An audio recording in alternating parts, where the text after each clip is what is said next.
మీరందరూ చూసినప్పుడు వెంకటేశ్వర స్వామి అనేది ఒక అద్భుతమే.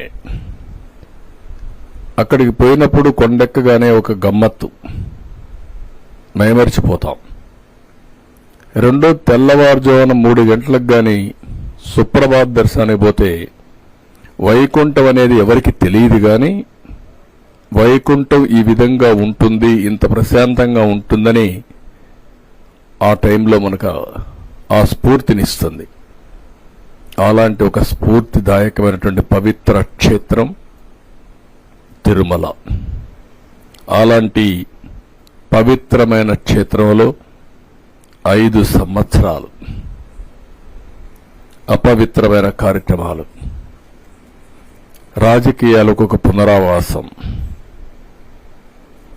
భక్తుల మనోభావాలకి విలువే లేదు, ప్రసాదం